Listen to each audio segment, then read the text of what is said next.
Hello everybody and welcome to Langer's Legion. I'm Langer and let's talk Star Wars Legion.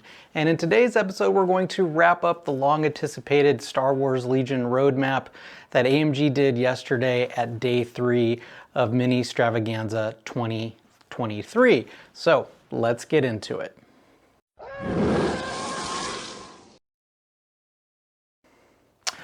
Well, after 3 days, we finally got the Star Wars Legion roadmap that we were looking for this weekend at Ministravaganza put on by AMG for 2023.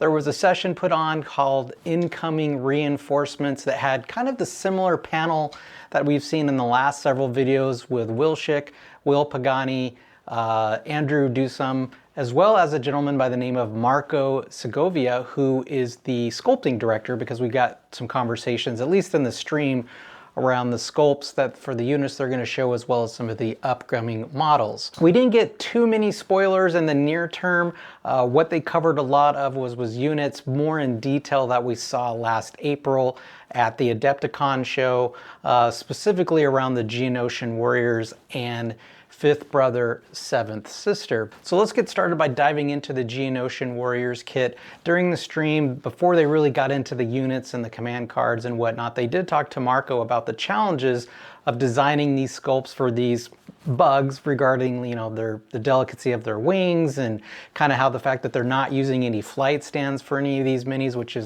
is great. There was a lively conversation in the stream about where do those flight stands go, if you know what I'm saying. But the sculpts, if you haven't seen them, obviously I'll put some screenshots up from the models themselves, but they're just really great. I love the way the artwork is going, both from the sculpts as well as just some of the art included on the command cards that we're going to see today. So let's just dive into the Geonosian Warriors unit. Obviously it's going to be a core unit.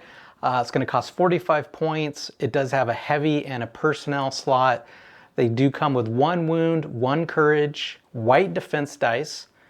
They do surge to block. They are speed 2, but they have a free jump 3 action. So these units are going to be very quick to move across the board. They do have a new keyword though, which is really interesting, called Death from Above. And I'll read that for word here, where with this unit attacks, it ignores cover if this unit's unit leader is overlapping a piece of non-area terrain of greater height than any terrain the defending unit's leader is overlapping. And one thing I kind of noticed in that card is there is actually a little bit of a spelling mistake in overlapping. But basically this is going to give you that idea of a swarming, hive of units coming at you, and obviously death from above, dropping attacks on you. So this is a great keyword that they've added to this warrior pack, or these Geonosian Warriors. They also have a new keyword called weighted down, because like we talked about, they've got the jump 3, they got the move, they already have, native jump. So these units are going to move quickly across the table. But when it comes to objective-based games with this weighted down, they can't use the jump keyword. So that is going to kind of slow down some of their mobility. For attacking, they do have a melee, which is 1 black dice, and then their ranged attack, which is called the Sonic Blaster, is ranged to 1 to 2 with 1 black dice and 1 white dice. So let's get into the unit upgrade cards for the Geonosian Warriors. So first up is one of the heavy units titled Force Pike Warrior. Basically, you get to add 1 heavy mini to the unit. It has a suppressive attack, which is a melee attack, throwing 1 black, 1 red.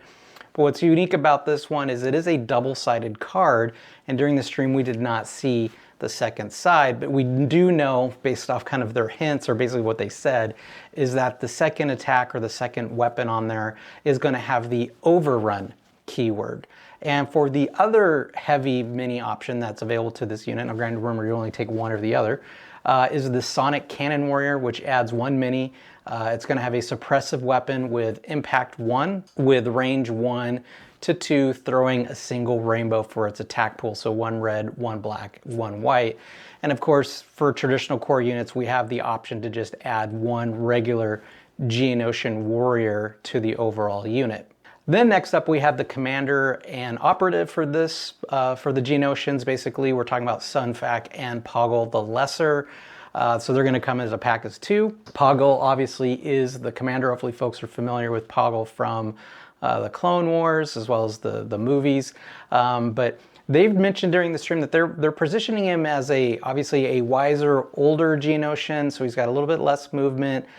His command cards are focused more around support aspects, which we'll get into in a minute, but still think between him and Sun Fac, this is going to be a unique 1-2 punch that you might bring in your list. And of course, remember, we do have a Geonosian battle force somewhere on the roadmap, because they did talk about it at Adepticon. It wasn't covered this week.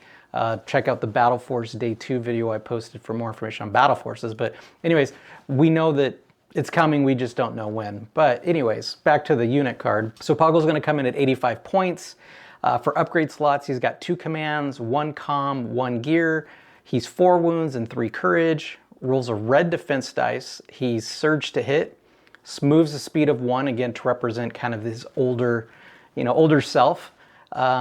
He does have a free action, jump 2, which you're going to see across all the Geonosians at various speeds. He has Compel, Separatist Alliance Trooper, which is pretty cool because obviously these guys, you might start embedding with your droid units, as well as, again, as that before mentioned battle force, which I'm assuming is going to have some droid elements in it. He has Entourage B2 Super Battle Droids, Override 2, which was a keyword I wasn't familiar with because I don't play droids, so I had to actually go look that one up, but it basically allows him to override AI attack or AI move commands that are on droid units, so it kind of frees them up to basically do what you'd like to do with them. And as you're going to see on all the Geonosians, he has the weighed down keyword as well, just like the Warriors. So again, you're not going to get that jump if he's carrying an objective. For melee, he has something called the Staff of Command, throws 2 black dice, and then his range weapon is a concealed blaster with range 1 to 3, throwing 2 black dice. Now for Sun Fac, he's a little younger, he's a little sprier, so he's got, he's costs a little more, a little bit more movement, attacks a little better, but he comes in at 90 points in that operative slot. He has 3 upgrade slots, 1 training, 1 comms, 1 gear, 5 wounds, 2 courage, throws white defense dice, but he does surge to hit and block. He has a free action of jump 3. Again, he's a little more spry compared to Poggle.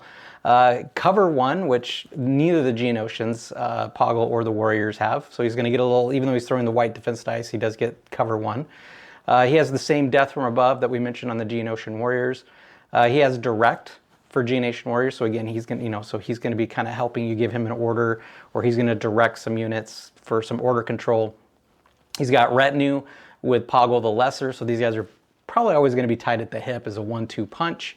He has scaled, and of course he's got weighed down as well, just like the rest of the Geonosians. And for weapons, for his melee, he's got Force Pile, which is 2 red, 1 black with Pierce 1. And then his range is a Sonic Carbine, range 1 to 3, throwing a single rainbow that is suppressive. So let's talk about these guys as command cards. So Poggle the Lesser comes with 3 cards, a 1 pip, a 2 pip, and a 4 pip that acts like a 3 pip, which we'll review. The 1 pip is titled Let the Execution Begin, and you can only assign a token to Poggle the Lesser. This is basically a way to give the droids fire support. So I'll read the whole kind of verbiage here, but during the issue order steps, you may issue up to 2 orders to friendly droid trooper units at range 1. During Poggle the Lesser's activation, friendly non-panicked droid trooper units at range 1 of Poggle the Lesser gain fire support. Poggle the Lesser may take 2 attack actions during his activations. And let's talk about the 2 pip called We Serve the Queen, which allows you to give an order to a single unit. A friendly Sun Fac loses direct Geonosian Warriors this round. A friendly Sun Fac and Geonosian Warrior unit gains Coordinate Geonosian Warriors. When a friendly Geonosian Warrior unit with a face-up order token begins its activation, it gains 1 aim token.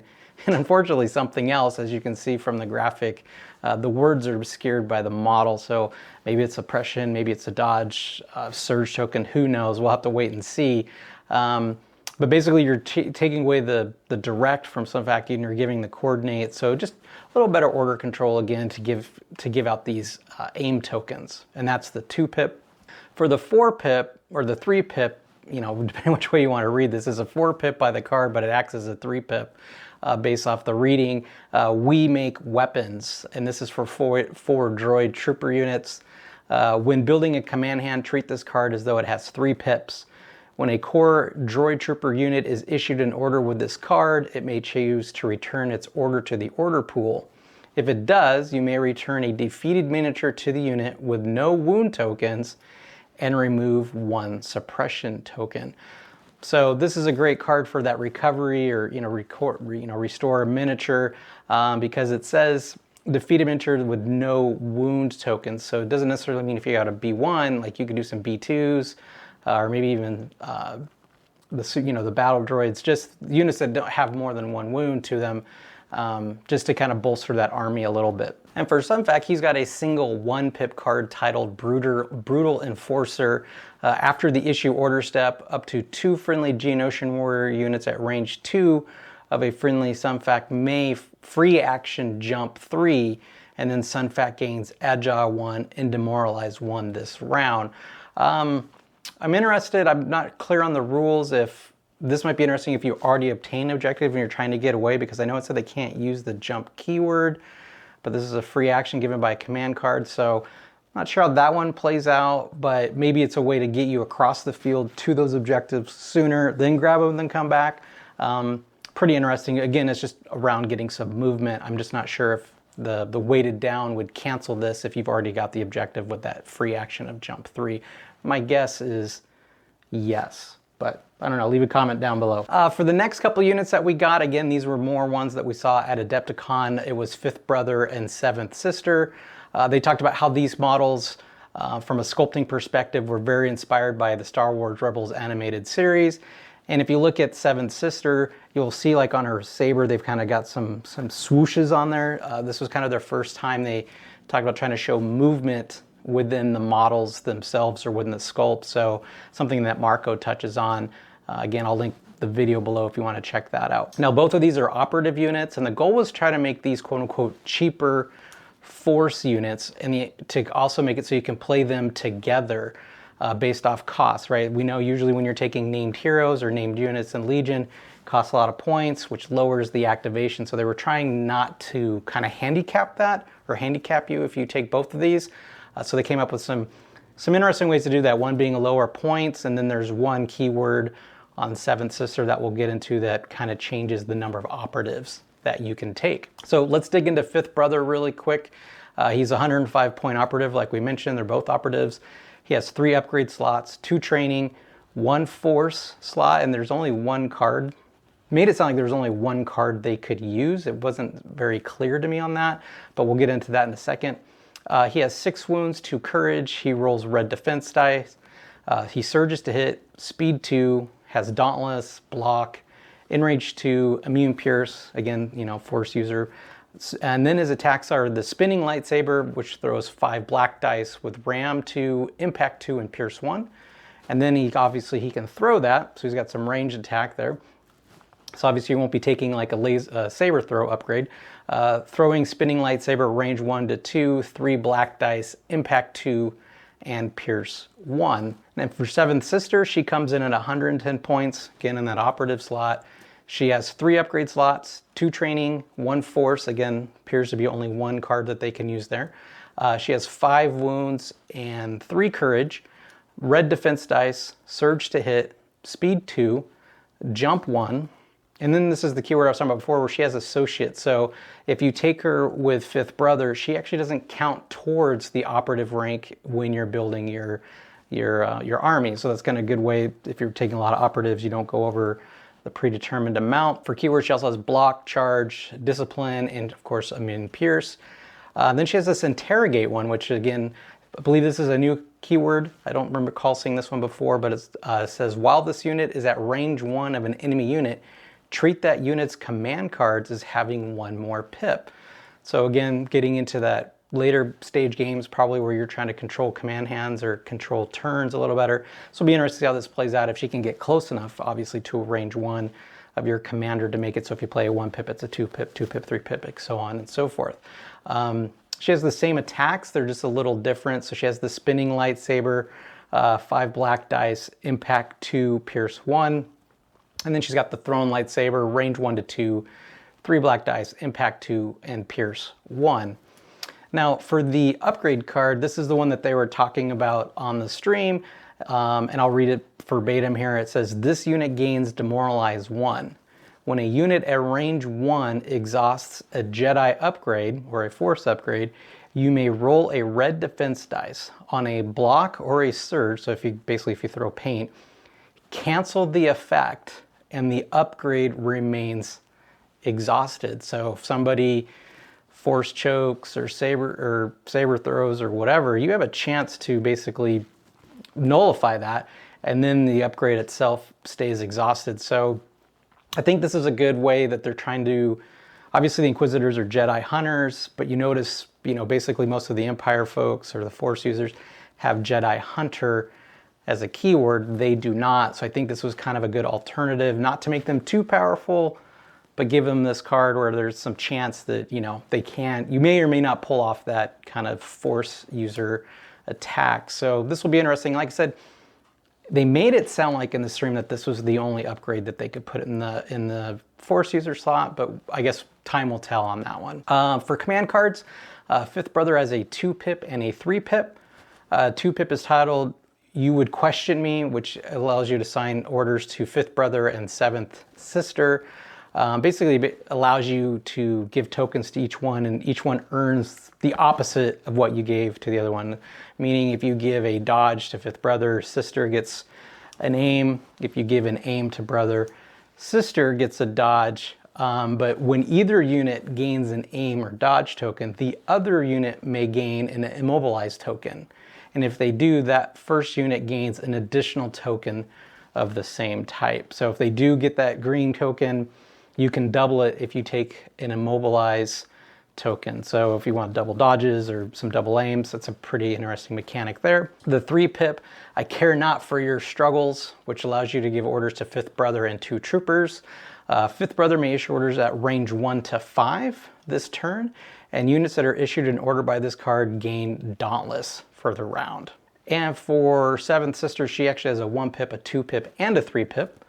The 1-pip, Come and Prove It, allows you to give an order to Fifth Brother and 7th Sister. Fifth Brother and 7th Sister gain Indomitable and roll 1 extra die when defending.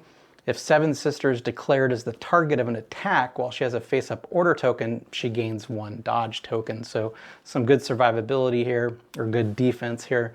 Her 2-pip is called Unexpected But Not Unwelcome, which it gives her orders to Fifth Brother, oddly enough, and 2 troopers. So she's not going to be able to give orders to herself unless, you give her one of those 2 troopers, I guess. When a unit is issued an order by this card, it recovers. When 7th Sister is attacking a commander or operative unit with a face-down order token, during the roll attack dice step, she may gain up to 2 suppression tokens. She gains 1 aim token for each suppression token gained this way. So you're going to have to play this one a little closer to the chest or towards the end of the round. Usually I try to play my Force users at the end, unless I'm trying to double stack, go towards the last of one round and go beginning at the next round. So it should be interesting how this card actually plays on the tabletop, giving her, if that order token is face down, giving her that extra aim if she takes suppression. It's pretty interesting. And finally, for the 3-pip, you have you hide your fear well. So 7th Sister and 2 units. 7th Sister gains Demoralize 1. And while enemy units at range 1 of 7th Sister are suppressed, they reroll 1 fewer die when spending aim tokens. So just a good way to kind of lessen the threat of your opponent. So that kind of covers the, let's call it the near term, the way they phrased it. Sounded like that might be stuff that's we're going to probably see in the next 6 months or so. So my guess would be probably around holiday season, or if not after the first of the year. But then they did go into some longer term reveals, and some even longer term reveals as we get into. But as I talked about, the next ones I'm going to show, they're saying like maybe Q2, Q3 of 2024.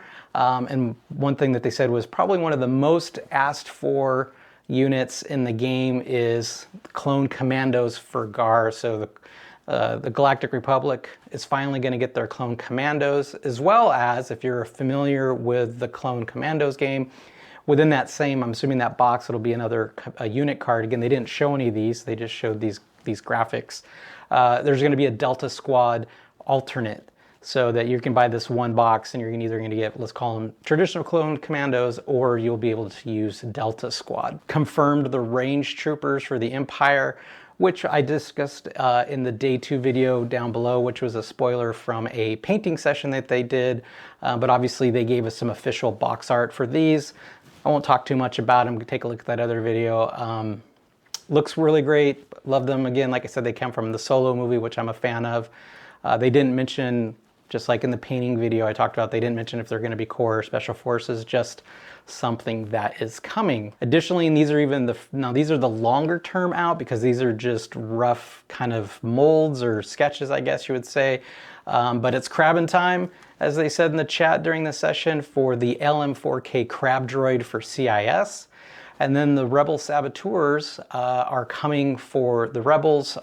Judging by that name, I'm guessing Special Forces, but maybe Core. I don't know. Sometimes these things are hard to tell, but they said that these were kind of inspired from the Andor series. One thing that I noticed is everybody's got a trench coat, so apparently Rebels just love trench coats, so everyone gets one.